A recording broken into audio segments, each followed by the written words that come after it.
Hoy y siempre. Aleluya.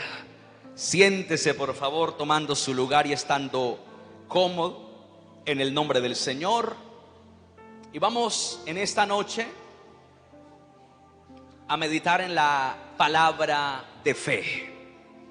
Es bien importante este servicio de la familia. Le oro al Señor, le pido al Espíritu de Dios que nos ayude a ser ministrados con la enseñanza que la palabra de Dios trae a nuestras vidas. Pero también le oro que usted tenga la madurez para no olvidar, sino aplicar cada fundamento y cada principio que seguramente le cambiará la vida si lo pone en práctica. Le aseguro que viene de parte de Dios para usted. Así que bienvenidos todos los que veo esta noche. Dios me los guarde a todos ustedes. Sean bienvenidos. Y quiero hablar esta noche y durante algunos cuantos sábados más de un tema que a muchos no les gusta. Y créame que yo tal vez, si tuviera la opción de elegir, tampoco lo hablaría. Pero hay una realidad tan cruda, tan triste, tan lamentable, que el Señor nos quiere abrir los ojos a los padres de familia y a todos los que estamos en una responsabilidad moral para que esto no pase inadvertido. El título del mensaje se llama Cierra la puerta al abuso. Así se llama el mensaje, cierra la puerta al abuso. Y sí, le voy a hablar de abuso sexual, entre otros abusos que hay. Y como le decía, muchas personas les da temor, les incomoda hablar de estos temas en su familia. Y muchos dicen, yo sé que en mi casa no pasa eso. Pobrecitos aquellos que les ha sucedido, que los han violado, que los han abusado. Pero en la mía no, porque mi familia es una familia buena. Y tal vez la realidad es otra. Entonces, yo quiero que usted tome nota en esta noche de lo que Dios le va a hablar, porque esta palabra será útil para los que se están estrenando en ser papás. Veo personas con niños de brazos. Usted está en el momento importantísimo de aprender esto. Pero también para los que ya son adultos y tienen de pronto hijos grandes, o usted mismo es una persona mayor, a usted también le va a servir eso. Ahora, si usted es un joven, un adolescente, bueno, obviamente esta palabra también le va a poder traer edificación y bendición a su vida. ¿Cuántos dicen amén esta noche? Quisiera que abriéramos la Biblia en Génesis, el capítulo 2. Génesis. Vamos a ir al capítulo número 2, al verso número 15. Gloria al Señor.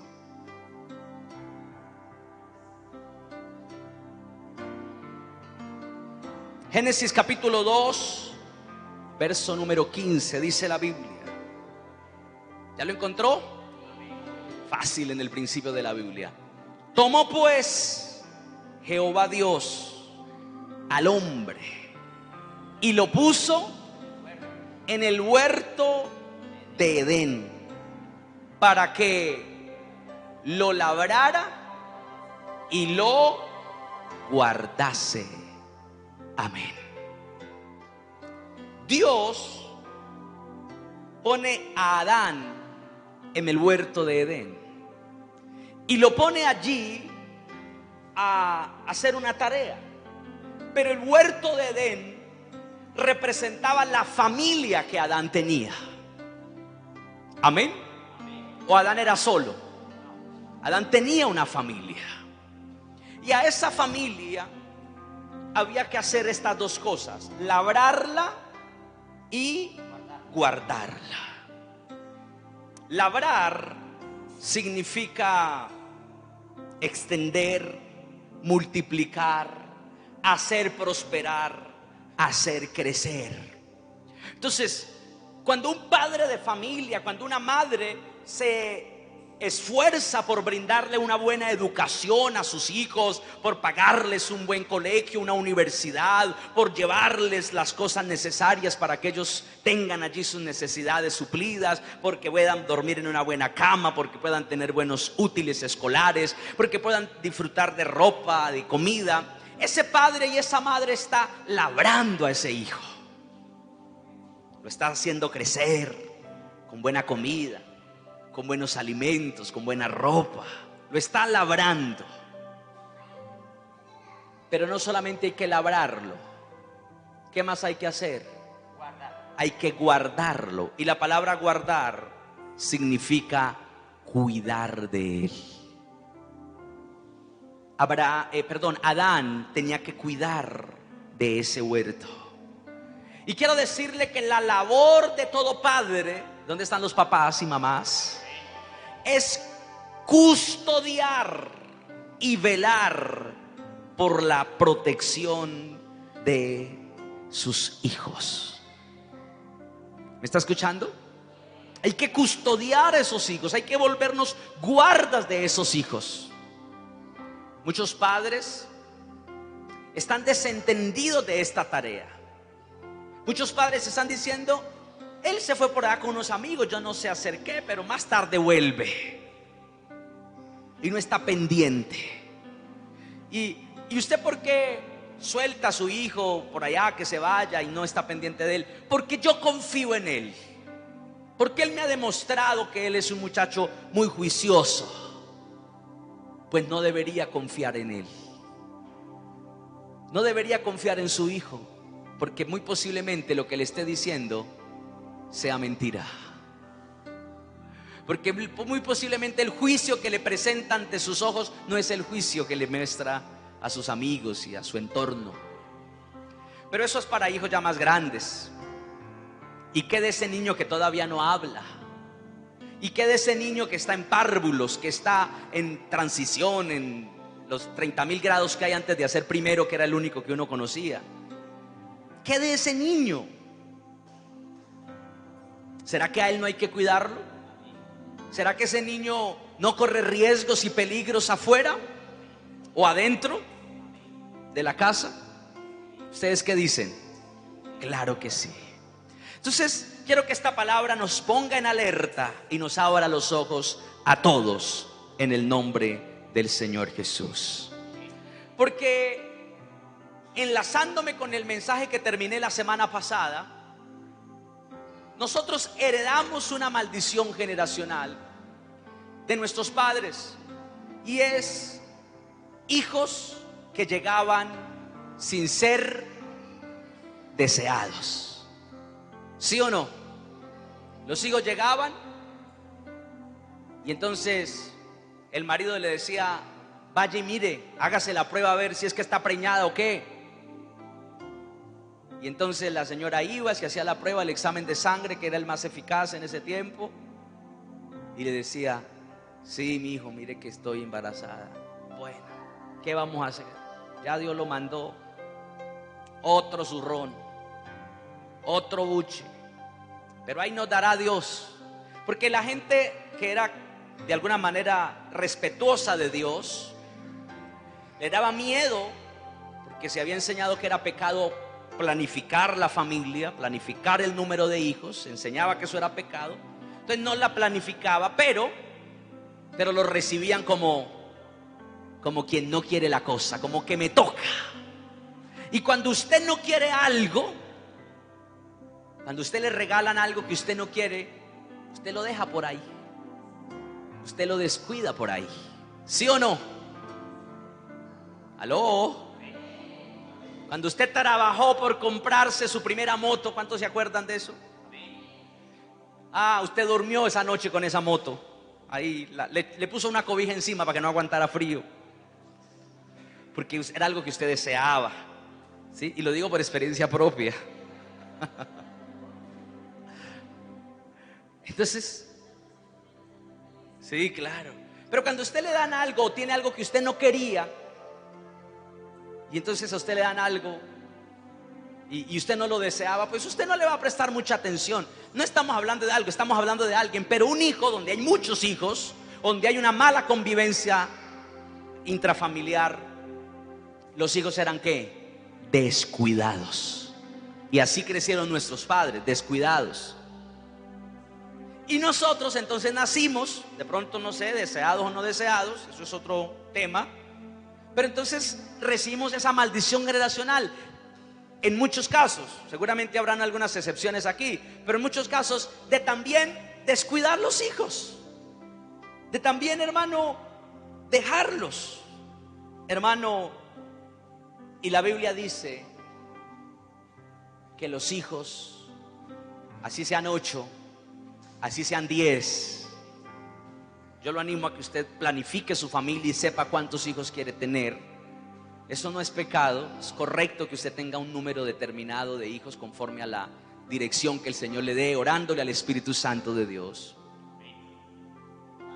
Otro día hablaremos de ese tema en profundidad, porque veo muchos vacíos en la respuesta de ese amén ahí. Pero no se preocupe, me motiva eso a preparar un estudio profundo para dárselo después. Amén. Pero por ahora, déjeme decirle que cada hijo es importante y es muy valioso, como para entregarlo por ahí, que cualquiera venga y haga lo que quiera con él. Entonces, leamos el Salmo 127. Voy a leerle un par de versículos y luego entraré en una materia ya más práctica. No porque la Biblia no sea práctica, sino porque hay ciertas cosas que usted necesita saber. Salmo 127, versículo 3. Dice: he aquí, herencia de Jehová son los hijos, cosa de estima el fruto del vientre. ¿Cómo son los hijos? Son una herencia que nos dio Dios. ¿Será que Dios da cosas malas, defectuosas? ¿Será que Dios hace cosas a medias y medio desbaratadas? ¿O las cosas que Dios da son buenas? Ahora dice que son cosas de ¿qué? ¿Cosas de qué? De estima. Es decir, que un hijo, aunque a veces haga pataletas y usted tiene que aprender a resolverlas, aunque a veces se porte de manera difícil para usted como padre y le va a pasar vergüenzas, usted va a tener que darse cuenta de que ese hijo es muy valioso para usted.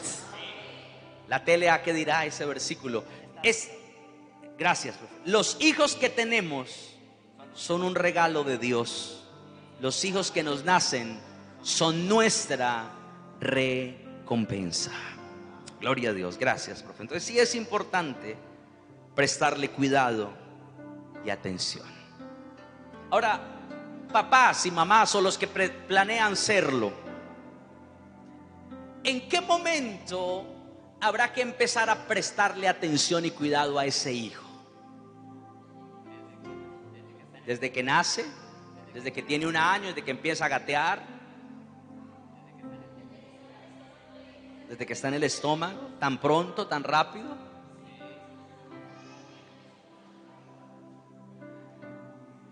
Salmo 139, versículo número 16.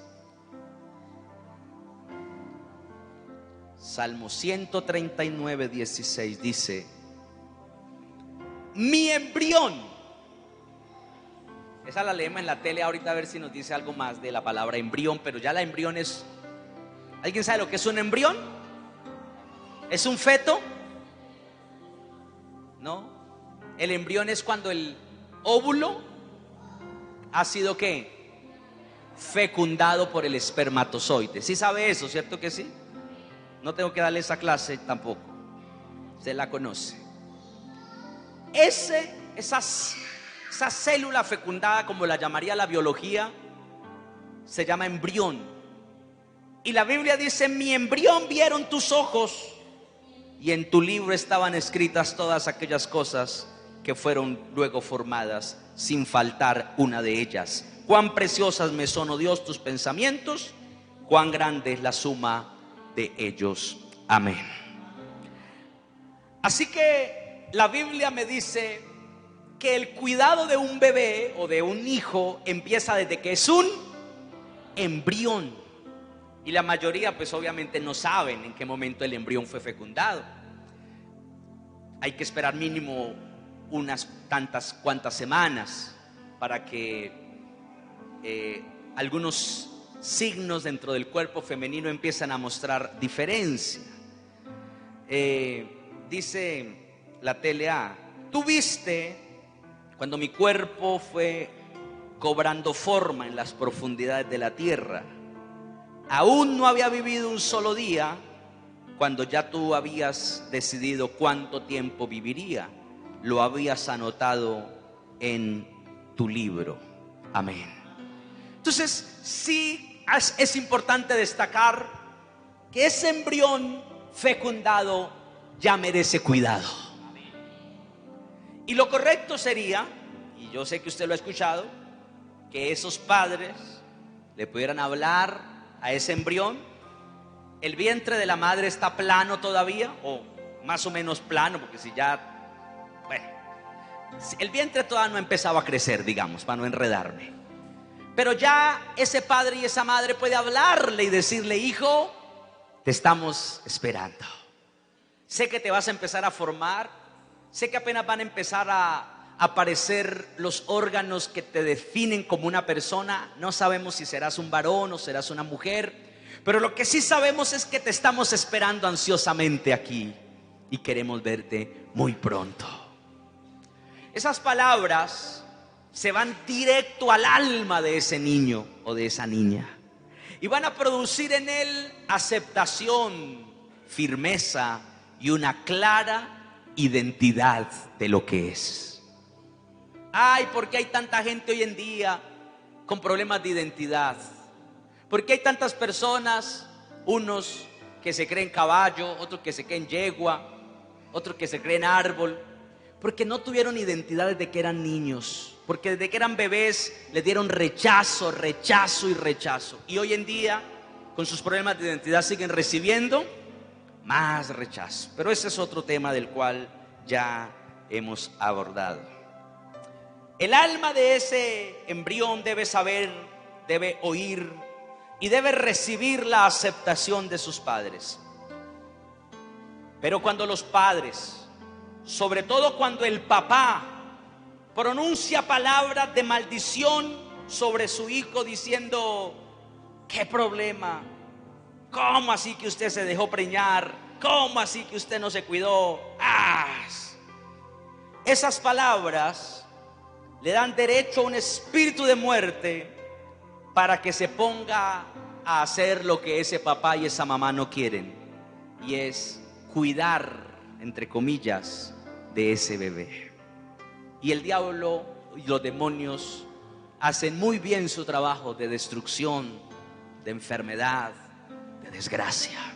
Y por eso hay tantos niños que desde el vientre le dicen a la mamá: su niño tiene preeclampsia, o usted tiene eclampsia, el niño viene con un soplo, tiene un problema cardiovascular, desde el vientre.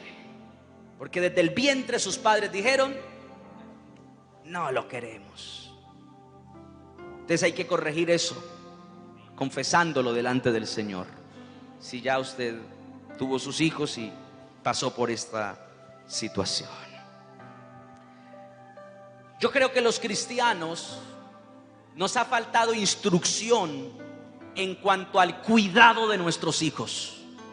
Y hablo de los cristianos en general, pero uno, sin irse muy lejos, ve a los papás muy frescos, muy tranquilos, enviando a sus hijos con cualquier persona, poniéndolos en manos de cualquier desconocido, que él se los lleve, que él se los traiga, que él los haga, que él los lleve. Y creo que se está cometiendo un grave error. Tal vez en el momento no se van a ver las consecuencias inmediatamente, pero le aseguro que las consecuencias de un abuso son muy terribles.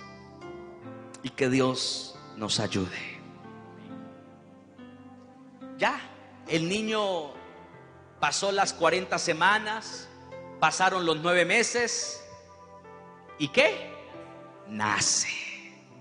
Y cuando nace ya no hay que cuidarlo, porque ahora el niño ya es como un ternerito, que no es sino limpiarle las babas de la placenta, de todo eso, y ya él sale a mamar y sale a buscar pasto por ahí, ¿sí? O un potranquito que dura unas cuantas horas como tembleco, como gelatinoso así, pero ya al rato está, al otro día, ¿no? El mismo día no, los terneros le ganan a los caballos en ese proceso. Los caballos son más flojos al principio cuando nacen, los potranquitos, los becerritos no, ellos nacen muy rápido, están corriendo. Usted va unas cuantas horas y ya el becerrito está por ahí todo bonito. Los potranquitos no, ellos siguen temblequitos las primeras horas, el primer día, para el otro día ya está caminando, ya está corriendo. Pero ¿qué pasa? Los bebés de una persona son demasiado frágiles. Todo, absolutamente todo hay que hacerles. Y el cuidado es extremo, porque corren el riesgo de ahogarse con la propia leche, con la propia saliva de ellos mismos. ¿Sí o no, mamás? Y hay que ponerles que los gases, bueno, ponérselos, no sacárselos. Poniéndole gas, que sacarle los gases, y hay que, bueno, estoy hablando de ponerle mucha atención, porque son muy frágiles. Esos bebés que vemos ahí en brazos, que lloran algunos, para que sepan que están aquí presentes, son demasiado frágiles. Son tan frágiles que cuando me traen a presentar aquí, yo pongo a mi esposa que los cargue, porque yo no soy capaz. Porque uno no es capaz ni de cogerle la cabeza. Cuídele la cabeza, cuidado con la mollera, cuidado con la no sé qué. Ay, Dios mío, ¿sí o no? Uno no sabe cómo cuidarlo. Las mamás obviamente sí, ¿no? Y lo bañan y todo eso. Pero lo que le quiero hablar es que un ser humano, una persona, es muy frágil. Y Dios le concedió ese hijo a ese papá y a esa mamá, porque creía que él iba a ser capaz de ¿qué? De cuidarlo bien. De cuidarlo bien. Ahora metámonos a lo feo, metámonos a lo desagradable, metámonos a lo tormentoso. Es posible que un bebé sea abusado siendo bebé. Tristemente lo hemos visto por noticias, pero hay otros que no salen por las noticias. Pero hay algo más fuerte todavía, si se quiere. ¿Sabía usted que un feto no nacido puede ser abusado desde el vientre? Y usted dirá, ¿cómo puede pasar eso? Eso puede pasar cuando esa mamá es abusada por su propio marido, que es borracho, que es drogadicto, que es maltratador. Y entonces cuando sus hormonas se le ponen en ebullición, él no respeta que ella tiene 7, 8 meses de embarazo, sino que abusa de ella por la fuerza, con violencia. Al final la mujer se resigna entendiendo que es su marido, que es el papá de su hijo, de su hija o de sus hijos. Pero la verdad es que todo lo malo que esa mamá viva en el periodo de gestación, lo vive el bebé también. Así que esa mamá a la que la han abusado, a la que su esposo le ha hecho vejámenes estando en algún proceso de su embarazo y su gestación, eso también lo ha recibido el bebé. Y eso la ciencia médica lo corrobora, en el sentido de que el estado de ánimo de una mamá afecta el estado de ánimo del bebé que va a nacer. Si la mujer lloró todo el embarazo y vivió con mucha tristeza y pasaba por muchos miedos y tenía problemas porque ese marido, cuando se enajenaba por alguna de las razones anteriormente mencionadas, entonces la amenazaba y decía que le iba a matar a ella y que le iba a sacar el niño y no sé qué. Si ella pasó por eso, ese niño va a ser un niño con problemas emocionales, va a ser un niño difícil, va a ser un niño o una persona adulta cuando llegue a la adultez, esquizofrénica, con trastornos graves de la personalidad, con problemas graves de ansiedad, de miedo, entre otros desórdenes emocionales. Porque cuando estaba en el vientre, su mamá vivió experiencias como estas. Así que no le traigo hoy las estadísticas que le he dado en otros años anteriores, pero lo único que sí le puedo decir, mi hermano, es que tristemente en un país como Colombia, todos los años los índices de abuso sexual aumentan. Teniendo en cuenta que estamos en una cultura donde la gente no denuncia un abuso sexual, son muy pocos. Y déjeme pararme aquí a poner mi punto de vista frente a lo que un cristiano debería hacer ante un caso expuesto de abuso. Se lo voy a decir: hay que denunciar. No es que es el familiar, no es que es el hermanito de la iglesia, no es, hay que denunciar, no importa quién sea. ¿Me está escuchando lo que le estoy diciendo? Porque por quedarse callados es que hay tantos daños en las familias. Por nunca mostrar interés en respaldar a ese niño víctima, a esa niña víctima, sino que mejor le salvamos el pellejo al padrastro, al hermano mayor. Y eso no es correcto, no es ético, no es justo con una criatura inocente a la que le han marcado de por vida con una experiencia como el abuso sexual. Espero que lo tenga claro y podamos ser sabios, y que ojalá no le pase, pero si le pasa o sabe de algo, ya sabe lo que tiene que hacer. Las estadísticas dicen que en los casos de abuso sexual, el 90% es cometido por personas del núcleo familiar de la víctima, y otro 10% por personas cercanas, que ya se las voy a mencionar quiénes pueden ser. Padres son el núcleo familiar, padrastros, abuelos, tíos, inclusive sus propios hermanos. Estoy hablando de los casos que se denuncian. Vuelvo y le repito, hay un promedio de que entre los departamentos más grandes de Colombia, y contando a Bogotá como un distrito aparte, se registran y se denuncian más de 2.000 casos de abuso sexual al año. Y en departamentos más pequeños como el Tolima, más de 1.000 casos al año se denuncian. Y yo creo que eso, como dicen los que saben, es la punta del iceberg. El problema, dicen, deje así, quédese callado, no diga nada, porque eso, ¿para qué nos ponemos a alborotar avisperos, a echarnos enemigos? Entonces, como a nosotros no nos cuidaron de la mejor manera, como a nosotros, tal vez nuestros padres, no estoy generalizando, pero pudo haber pasado en muchos casos, no hubo ese cuidado propio, entonces nosotros también soltamos esa responsabilidad. Muchos casos de abuso sexual se da en la temporada vacacional, en las vacaciones, cuando se dice: vamos a ir a visitar a la tía Etelvina, van a venir los primos que viven en otro pueblo, que viven en otra ciudad, que hace años no los vemos.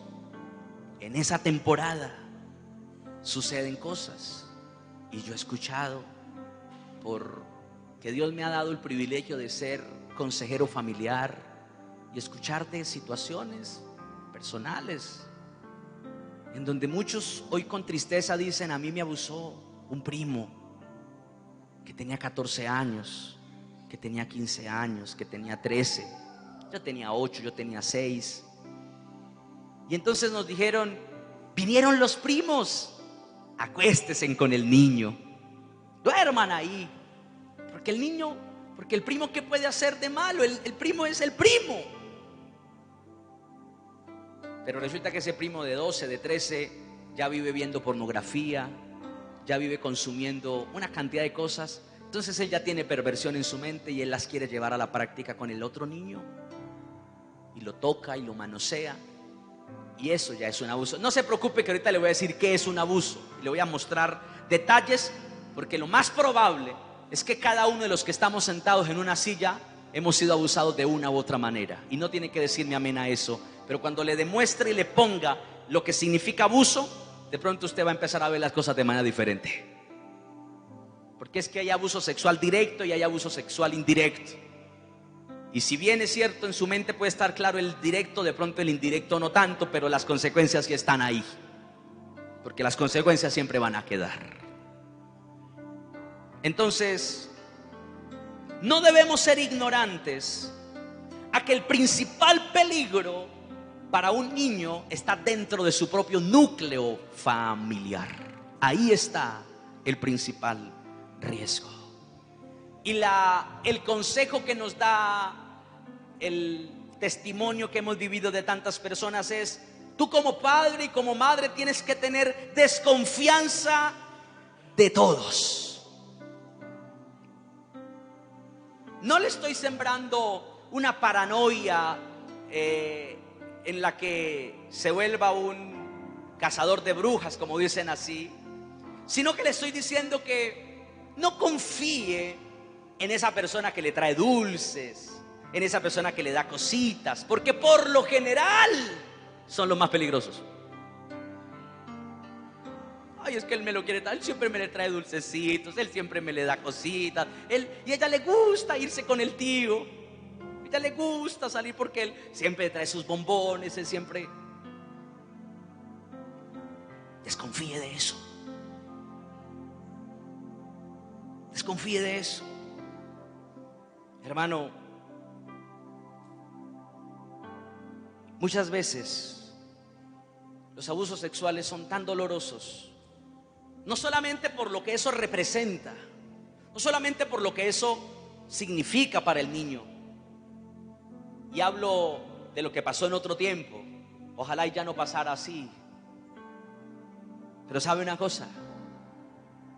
Cuando la víctima, supongamos una niña, se atrevía a abrir su boca y a decirle a la mamá: mami, es que mi abuelo me está diciendo cosas, ¿sí? Porque los abuelos a veces se vuelven pervertidos y le empiezan a decir cosas a las niñas, o el tío, bueno, la persona que, o el papá o el padrastro, la persona que sea, aquí cualquiera. Muchas veces esa mamá no sabía cómo lidiar con esto, y entonces decía: ay, hija, no le ponga tanto cuidado, eso pase lejos de él, eso no le preste atención. O si era, mire, hay una situación delicada. Cuando esa mujer, esa madre, queda sola y se consigue un nuevo amor, está estrenando novio. Ay, qué dilema ahí. Porque es donde empiezan a suceder cosas difíciles. ¿Sabe por qué? Porque esa niña le puede decir: mami, es que fulano de tal me miró, yo veo que como que él me mira raro, como que él me tocó las piernas. Y esa mujer puede reaccionar de una manera muy equivocada y decir que es la culpa suya. Es que yo la veo como usted se le pasa por enfrente. Es que yo la veo como usted se le viste. Claro, como usted es una buscona. Qué triste. Hoy hay muchos hijos, muchas hijas que están resentidas con sus papás, porque cuando contaron las culparon a ellas, las inculparon por su culpa. Es usted.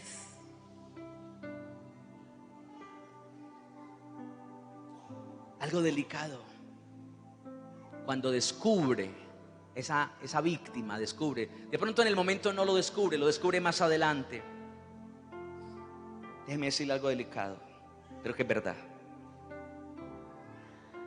Que es que esos padres, bien sea esa mamá o ese papá, tienen un trato comercial con el abusador.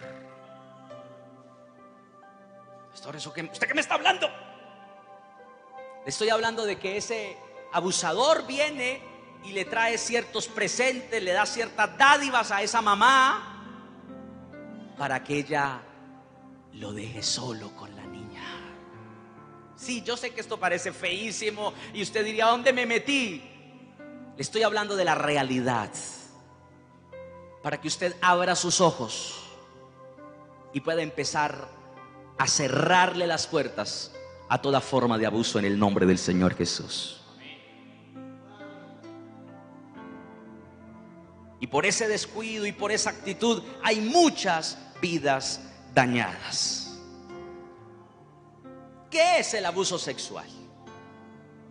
El abuso sexual es cualquier interacción indebida. Cuando me refiero a interacción indebida, me refiero a un acercamiento inapropiado. Eso es una interacción, ya sea física, visual, verbal o psicológica, de un adulto hacia un menor, con el fin de obtener satisfacción por parte de la persona adulta. Ahora, hay muchas personas que fueron abusadas, pero hoy en día viven muy deprimidas, viven muy culpables. De hecho, no han contado lo que les pasó, porque de alguna manera hubo un momento en el que empezaron a sentir gusto por eso que les pasaba, a tal punto que esa niña puede recordar que ella buscaba a su papá y se le empezó ya como a insinuar en algún momento. Entonces ella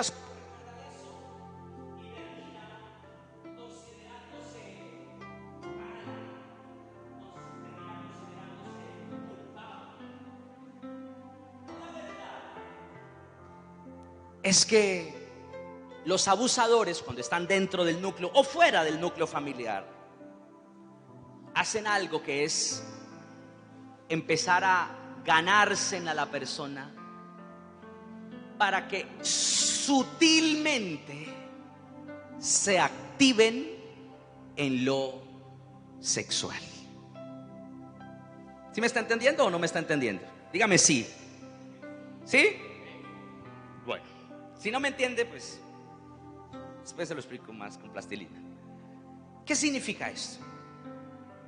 Significa que ese hombre que tiene ya no interés no va a ir a hacer cosas inmediatamente, sino que le empieza a tocar ciertas partes del cuerpo de la niña, que es muy niña todavía, o del niño también puede pasar, con el fin de que él se empiece a familiarizar con ciertas cosas y lograr activar el deseo sexual en ese niño o en esa niña, para que cuando el abuso se consolide, para que cuando el abuso se lleve a cabo, la víctima le pueda gustar de cierta medida. Eso es una cosa bien fea, bien difícil, pero le tengo que decir las cosas como son.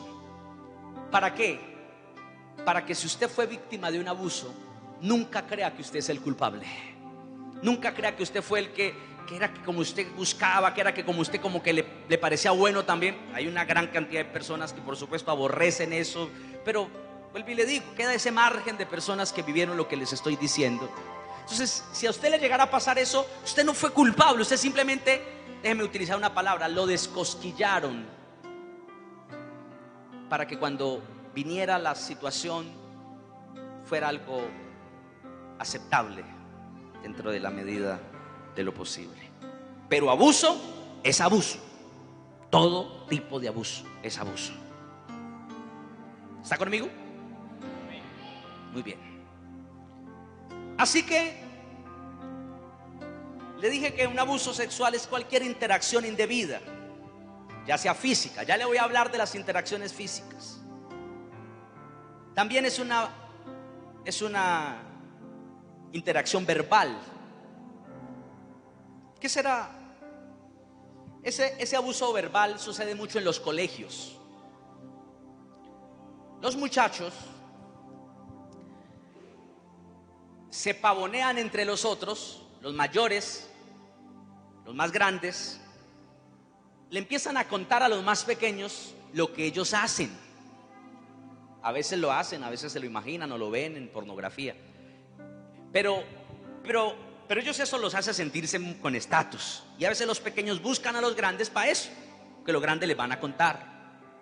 Y usted ve muchas veces en los colegios que hay unos corrillos de los grandes con los chiquitos, los pequeñitos buscando a los grandes, porque esos grandes les muestran contenido erótico o les hablan, que yo hice tal cosa, que yo hice tal otra, que yo tengo una novia y le hago no sé qué cosa. Y el niño más pequeño que está iniciando, que es, como decíamos nosotros, es un escuelerito todavía, entonces él empieza, por la curiosidad y porque en la casa no se le ha hablado del tema, a sentir atracción hacia eso, y sin saberlo está siendo abusado verbalmente. Es una forma de abuso a través de lo que escucha.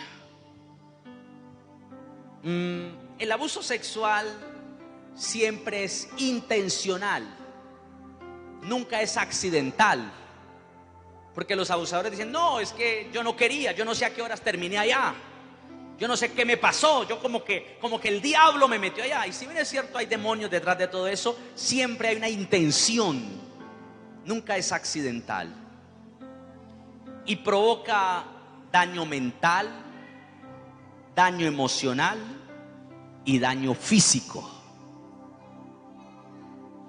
La palabra abuso viene de una palabra griega que significa dañar o profanar.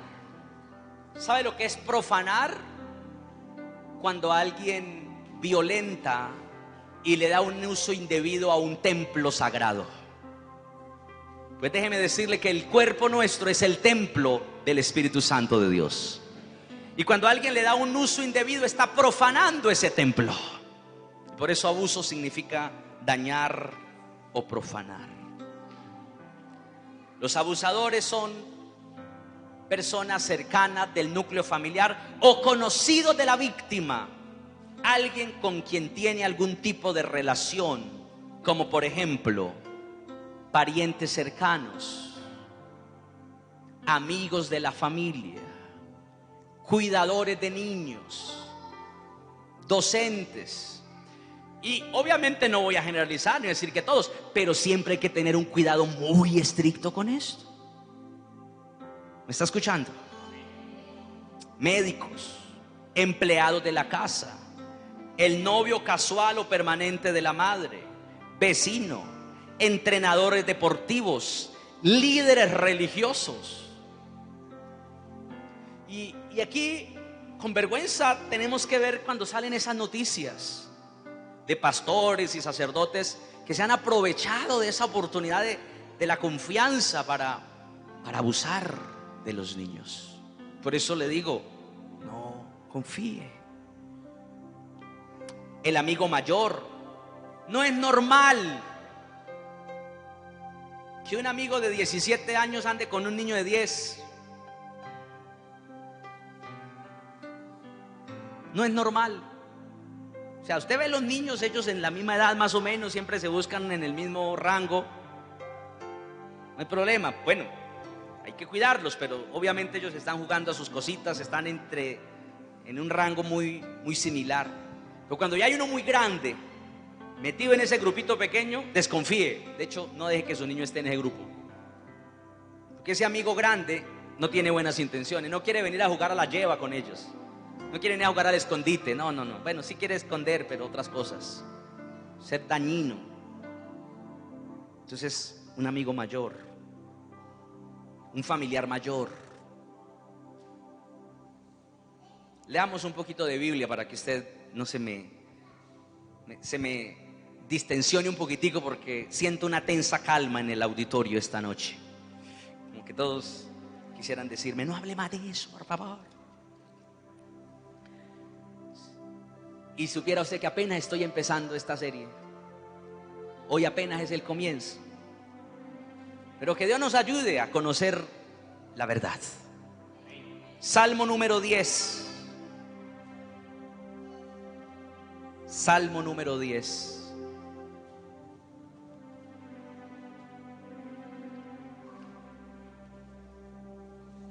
Dice: ¿por qué estás lejos, oh Jehová, y te escondes en el tiempo de la tribulación? ¿Usted sabe cómo se siente a veces una persona que ha sido abusada? Siente que Dios no está con él. Siente que Dios la ha dejado. Y muchos todavía dicen: ¿y dónde estaba Dios cuando a mí me pasó esto? ¿Dónde estaba Dios cuando yo vivía esto? Sigamos leyendo. Vamos a ir hasta el 10. Con arrogancia el malo persigue al pobre. Será atrapado en los artificios que ha ideado. Déjeme utilizar una tipología aquí y decirle que ese malo es el abusador y ese pobre es la víctima de ese abuso. ¿Ya lo entendió? Así vamos a seguir leyendo el pasaje. Entonces dice que con arrogancia ese abusador, ¿qué va a hacer? Lo va a perseguir. Va a mirar a qué hora sale, va a mirar a qué horas queda solo, va a mirar eso. Y dice que será atrapado en los artificios. La palabra artificio significa las trampas, en las cosas que ha creado. Hermano, cuando un niño empieza a conocer el valor del dinero, es muy delicado. Porque ¿sabe qué va a hacer el abusador? Le va a pagar, le va a dar dinero. Y como él ya empezó a darse cuenta de que el dinero le puede servir para ciertas cosas, por eso es bueno que los hijos no manejen dinero, los niños pequeños. ¿Están conmigo esta noche? Porque es fácil caer en las trampas. Obviamente esto no es una justificación, pero le hará daño. Versículo 3. Porque el malo se jacta del deseo de su alma. ¿Qué pasa con el abusador? Él se siente orgulloso de lo que hace. Bendice al codicioso. ¿Y qué pasa? Y desprecia a Jehová. El malo, por la altivez de su rostro, no busca a Dios. Ni hay en Dios, ni hay Dios en ninguno de sus pensamientos. Y ahí tiene mucho que ver con lo que está pensando el abusador. 5. Sus caminos son torcidos en todo tiempo. Tus juicios los tiene muy lejos de su vista. A todos sus adversarios desprecia. Dice en su corazón: no seré movido jamás. Nunca me alcanzará el infortunio. ¿Qué dice el abusador? Nunca me van a pillar. Nunca se van a dar cuenta. Eso no pasa nada. Y muchos han intimidado a ese niño por años. Por años. Lo han intimidado. Lo han presionado. Dice el 7: llena está su boca de maldición, de engaños y fraude.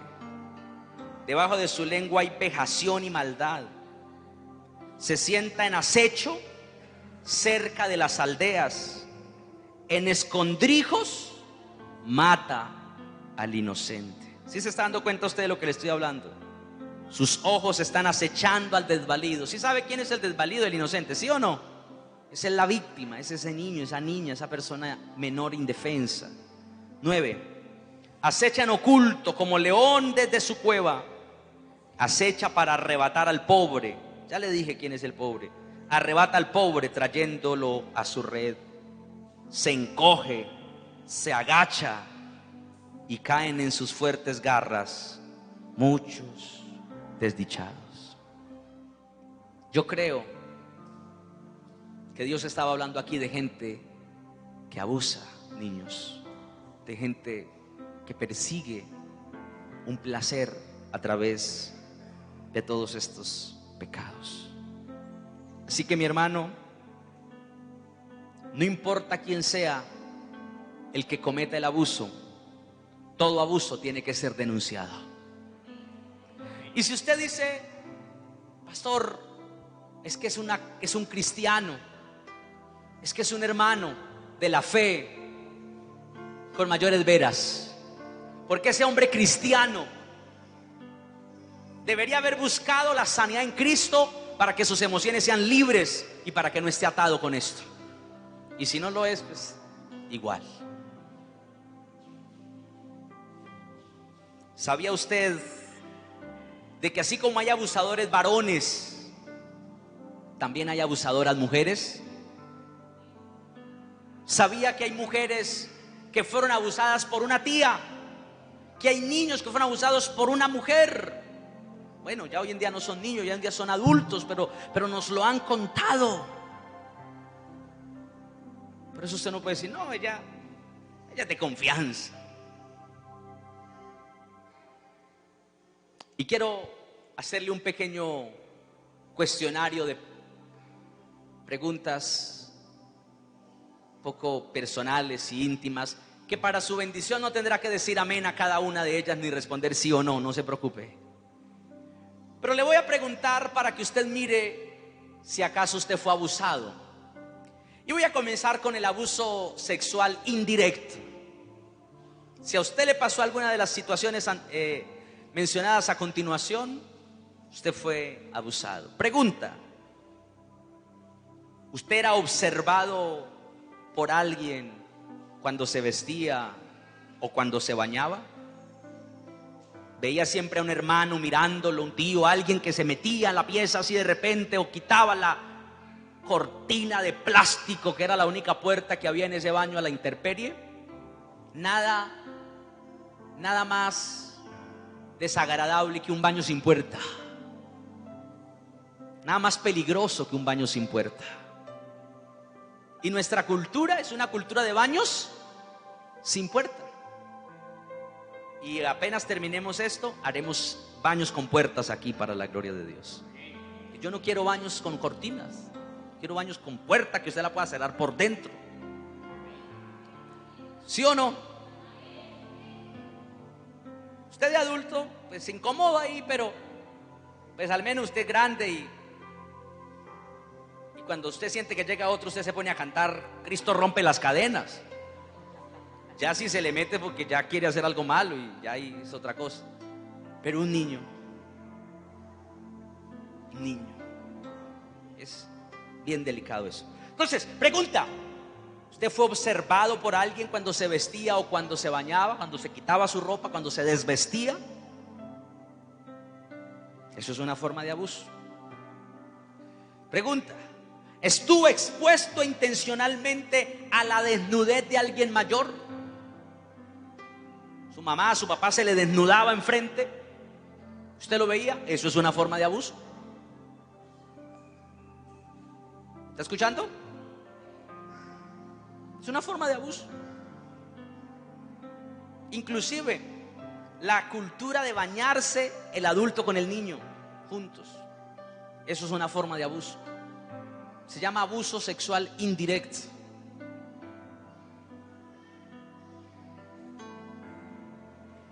Lo obligaban a caminar desnudo por la casa.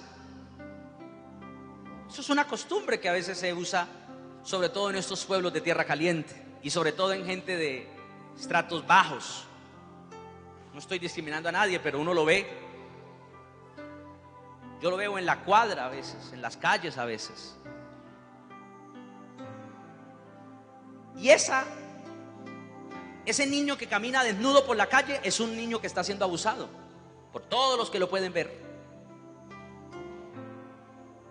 A usted lo ponían peladito por ahí a caminar, a correr por ahí, lo abusaron.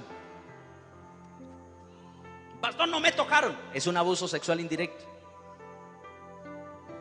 Es que hace mucho calor en la casa, entonces el papá llega y se quita la ropa, se quita todo, cae en puro boxer. Y la mamá también, y el chino también, los niños también. No, eso es abuso. Usted puede decir que eso es anticuado, que es fanatismo, pero eso no es correcto, hermano. Se le obligaba a escuchar relatos sexuales para que sea varón. Venga, mijo, para que escuche, para que aprenda. Lo abusaron. Se le obligaba a ver imágenes o videos con contenido sexual. Lo mismo, porque el papá o un hermano mayor le decía: venga, aprenda, mijo, aprenda, aprenda. Le voy a quitar esa virginidad de los ojos, de los oídos. Le voy a mostrar eso. Eso es un abuso. Fue obligado a masturbarse mientras alguien más lo veía. Eso es abuso. O los amigos, los compañeros le preguntaron si usted practicaba la masturbación y usted dijo que no, y entonces se burlaron y lo ridiculizaron. Eso es una forma de abuso. Se llama abuso sexual indirecto. Ahora, el abuso sexual directo. Lo tocaron en sus genitales. Eso es un abuso sexual directo. ¿Alguien lo tocó? Lo besaban de manera erótica, digámoslo. Usted puede hacer la diferencia porque muy seguramente tendrá el recuerdo de si ese beso era algo que a usted le gustaba o si era algo que era como forzado. Sí, porque el pico, el besito del papá, de la mamá, normal, no pasa nada. Pero estoy hablando de besos en la boca, besos.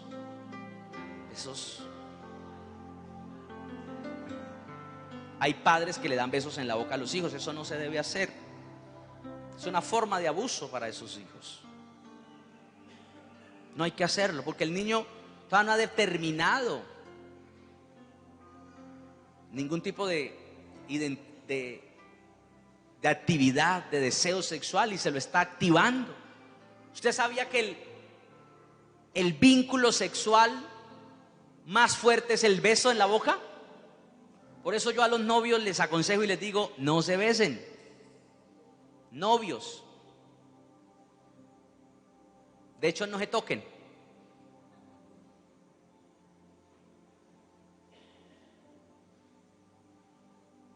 Pastor, ¿y si nos tocamos qué pasa? Van a fornicar. No, no va a pasar. Va a pasar. No va a pasar hoy, de pronto no, pero pasará después. No lo haga. O llévele la contraria al Señor y hágalo, y ya tendrá las consecuencias. ¿Usted sabe cuándo se puede besar?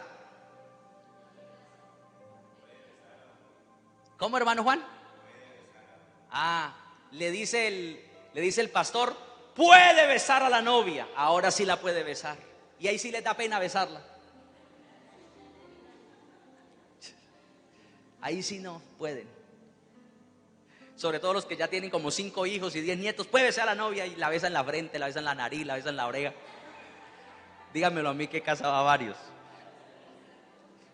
Ustedes que están aquí, no, ustedes se besaron bien.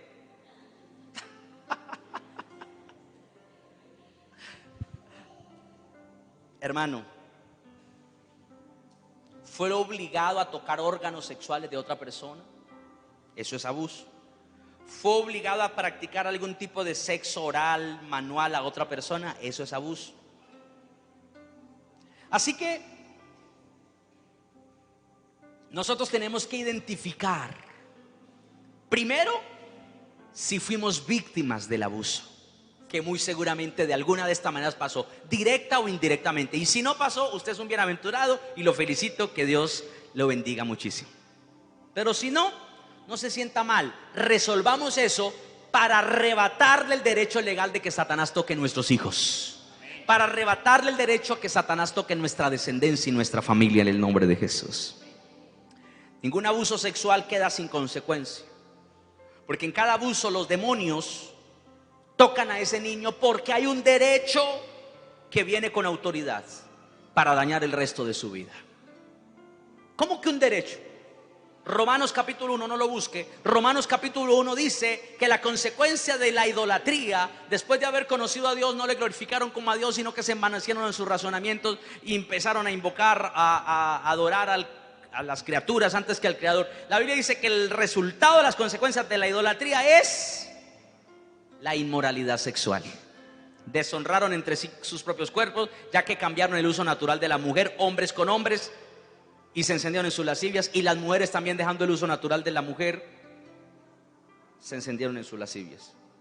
Estoy parafraseando porque es más o menos lo que dice Romanos 1. Pero lo que la Biblia me dice es: una cultura como la nuestra, como la chaparraluna, como la tolimense, tan idólatra, le da derecho ¿a qué? A la inmoralidad sexual. Y un demonio tiene el derecho de venir a tocar a ese niño inocente y permitirle que una persona pervertida y con una mente torcida, depravada, lo toque o lo abuse en las maneras que le estoy tratando de explicar esta noche. Es un derecho que viene.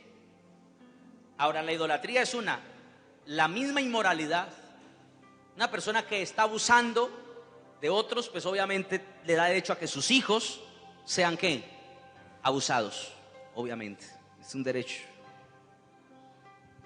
Las consecuencias son muchas. Déjeme terminar aquí esta noche para orar al Señor. El niño abusado rápidamente se va a inquietar y se va a activar prematuramente por la sexualidad, a tal punto que ese niño usted lo puede encontrar en una depravación o en una perversión muy temprana, o en caer en problemas de identidad como el homosexualismo muy pronto, porque fue abusado. Las niñas cuando son abusadas pueden tomar varios caminos. Uno de ellos, poco, no es mucho las que siguen este camino, hacen lo que le estaba diciendo el niño. Se desordena rápidamente, como ya se formó y como ya usted ve una niña de 10, de 12 años que ya parece toda una mujer totalmente formada por el abuso que se cometió sobre ella. Entonces se activan a la depravación, a la perversión y se entregan a una vida desordenada en todo sentido. Esas son las personas que cuando se convierten al Señor hay que trabajarles sanidad interior, porque si no se les trabaja sanidad interior, algunos harán caer en adulterio, porque hay un demonio que está operando en ellas. Ellas no tienen la voluntad de eso. Son mujeres que sueñan teniendo relaciones íntimas, lo sueñan y lo disfrutan y no saben lo que pasa. Es un demonio lo que le está pasando. Y esa mujer tiene eso porque fue abusada de alguna de las maneras que le expliqué atrás. Directa o indirectamente la abusaron, y por eso sueña de esa manera y se deleita y tiene tantos problemas en ello. Hay que buscar sanidad interior y liberación. Pero la gran mayoría de las mujeres abusadas le toman repudio a la sexualidad, le toman molestia, les empieza a desagradar. Y claro, se enamoran, claro, se casan, claro, tienen unos hijos. Pero para ellas es algo feo, es algo desagradable. De hecho, cuando les predican de este tipo de cosas, les molesta. Les incomoda aprender cosas sobre la sexualidad, porque fueron abusadas y porque algo en su alma les dice: eso es malo. Todo lo que tenga que ver con la sexualidad es malo. Y cuando el marido está muy cariñoso y muy contento, le dice: quítese pervertido, métase en ayuno y en oración. Pero fue porque la dañaron en su alma. Esa es la gran mayoría. La minoría se va por el otro camino que le dije. Hay que buscar sanidad interior, liberación, restauración. La mayoría se va por este camino, pero también hay que buscar sanidad interior y liberación. tranquila, no tiene que decirme amén, no se preocupe. Tiene que buscar sanidad interior. Y no lo tiene que hacer conmigo, pero sí tiene que empezar a buscar restauración en el Señor. Y seguramente mi esposa y seguramente Dios le aparejará los momentos y la oportunidad para que usted busque como mujer ser sana en sus emociones y disfrutar de su vida íntima con su esposo como Dios lo manda. Disfrutar, es para disfrutar. ¿O no? Hay que enseñar más de eso. Que Dios nos ayude, porque ese silencio es peligroso. Peligroso. Mis amados hermanos, mis amadas hermanas, vamos a orar esta noche al Señor. ¿Usted cree que hay un enemigo peligroso? ¿Usted cree que hay que estar alertas? ¿Usted cree que se puede confiar en que esa persona desinteresadamente me va a cuidar ese hijo y me le va a dar de todo, regalos y cosas, simplemente porque le caí muy bien? ¿O usted cree que hay que estar muy al pendiente, siendo muy hábiles, muy despiertos para impedir que Satanás gane ventaja a través de una sola cosa, del descuido de nosotros como adultos o como padres que conocemos la verdad bíblica? Y si usted fue víctima de un abuso, le voy a pedir un favor. Venga el próximo sábado. Le va a interesar lo que vamos a enseñar. Si Cristo no ha venido, no se quede en casa. Y seguramente va a ser oportuna esta enseñanza para que logre mirar cómo sanar, cómo superar un abuso sexual en el nombre del Señor Jesús. Ahora vamos a orar para que Dios nos ayude, nos advierta, nos prevenga y nos permita vivir una vida sanos en nuestras emociones y en nuestra sexualidad para la gloria de Dios. Padre, muchas gracias te damos en el nombre de Jesús. Recibir tu palabra siempre es una bendición, y la enseñanza es lámpara y la instrucción es luz. La misma palabra dice: mi pueblo fue destruido porque le faltó conocimiento. Y Satanás logra destruir familias que simplemente dicen: yo estoy bien así, no tengo problemas. Eso es para otros que si son malos, que si son pecadores. Eso que le afecta es a otras familias, la mía no. Pero tal vez el cerrar los ojos, el hacer que no pasa nada, no nos eximirá de un peligro inminente. Al contrario, lo único que va a permitir es que Satanás gane ventaja desde el secreto, desde el silencio. Por eso hoy, Señor, nos acercamos a ti y oro por todas las familias para que tú las restaures, las bendigas y las sanes. Hogares, Señor, que puedan honrarte a ti desde la integridad de su familia, que puedan hablarse en la verdad y que puedan tratar cualquier tipo de asunto, Señor, con la madurez de una familia renovada en Cristo Jesús. No vamos a ser paranoicos, pero sí vamos a estar muy atentos y muy alertas. No nos vamos a convertir en enemigos de nadie, pero sí vamos a empezar a mirar qué actitudes enmarcan a ciertas personas, cuáles gestos, cuáles comportamientos están cambiando en nuestros hijos, están afectándose en cuando ven a alguien, cuando pasa algo particular. Ahí vamos a poder identificar ciertos síntomas de que algo no está pasando correctamente. Señor, yo oro por tantas personas que han sido abusadas desde su niñez, que hoy como cristianos hacen lo bueno para ti, que hoy como cristianos renunciaron al pecado, renunciaron a la maldad, pero hay algo que reclama un derecho, hay algo que jala fuerte en su mente, en su corazón, y es las consecuencias de un abuso que nunca se ha confesado, que da pena, sí, da vergüenza, pero es más vergonzoso perder nuestra familia, perder nuestro hogar por no buscar restauración y sanidad. Cuando el Señor nos llamó desbaratados, destruidos, hechos pedazos por el pecado, pero nos llamó a ser diferentes y Él nos restaura y nos forma de nuevo. Señor, como el alfarero toma el barro, así, Señor, nosotros nos ponemos en tus manos para que formes en nosotros una identidad sana, un corazón restaurado y limpio que te pueda glorificar y agradar a ti solamente. Así como el alfarero no está conforme con esa vasija que se echó a perder, así nosotros venimos ante ti porque creemos que tú puedes hacer algo mejor de nosotros. Tal vez las consecuencias de esa disolución de ese hogar, tal vez las consecuencias por las que ese hogar fracasó, fue un abuso temprano, fue un maltrato intrafamiliar, fue un abuso cometido allí en el seno de un hogar, en el secreto de una familia, y eso puede estar produciendo daño y estar haciendo que esa mujer, que ese hombre esté renunciando a la idea de tener un hogar. Vea que todos los hombres son malos, vea que todas las mujeres son malas, vea con menosprecio a ese hombre, ese esposo que hoy está a su lado. Padre, oramos por la restauración de la familia. Gracias, Espíritu Santo, tú estás trayendo vida, tú estás trayendo libertad. Espíritu Santo, saca del corazón todo odio, porque yo sé que alguien que fue abusado guarda reclamos, guarda resentimientos. Señor, empieza a sacar del corazón eso que hace tanto daño, que envenena el alma, ese pensamiento, Señor, de venganza, de desquitarse. Señor, en el nombre de Jesús, empieza a obrar ahora. Yo quiero ver familias libres, familias cambiadas, familias sanas, prosperadas y bendecidas. Es lo que hoy anhelamos en el nombre de Jesús de Nazaret. Somos nosotros responsables de la familia que tenemos, de labrar y cuidar el futuro de esa familia, y por eso todo te lo entregamos a ti esta noche.